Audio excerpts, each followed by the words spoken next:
Let's take a few minutes to talk about how to craft a CV.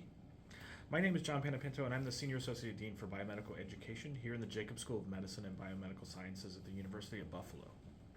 So if you're considering putting in an application for a graduate program, one of the components of your application will be a curriculum vitae, or CV. A CV differs from a resume.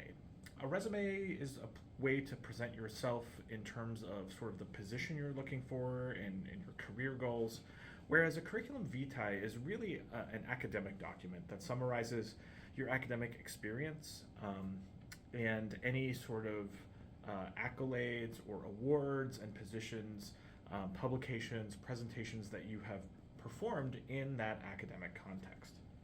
So often your CV will start with just some personal information. You don't need to put your address, right? You can put your school address if you want, just ways to contact you, your positions, right? So, if you can list jobs that you've had outside of science, but definitely if you're ever like a volunteer research aide or you did undergraduate research in a lab, if you were a paid research technician, those types of positions should go on your curriculum vitae with the dates and a short summary of the skills that you employed while in that position. When you think about awards, right? Were you on the dean's list? Did you ever receive a special award for activities related to your academic performance, to community service, diversity and inclusion, those types of things? Anything that you think the committee would want to know, that's your opportunity to put those awards and accolades on your CV. In terms of presentations and publications, right? Obviously, publications in peer-reviewed journals should have a place of prominence. Poster presentations at national or international meetings, of course, will have a place of prominence. But even if you presented, a talk or a poster at a research day at your institution, right, you should put those on your CV.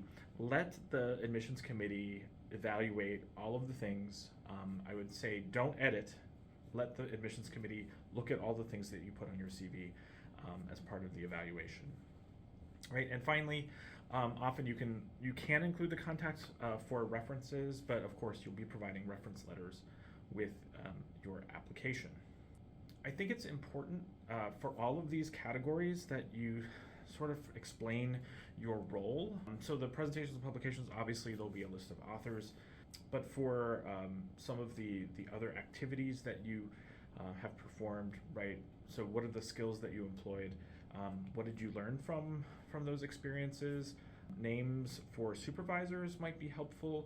And of course, if any publications did arise from those experiences, you might want to mention that in that section as well and refer to the bibliography, which is your list of publications.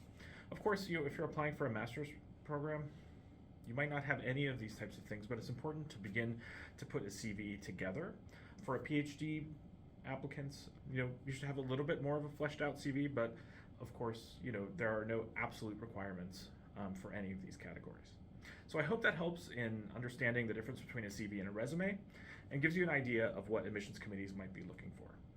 Thanks and good luck.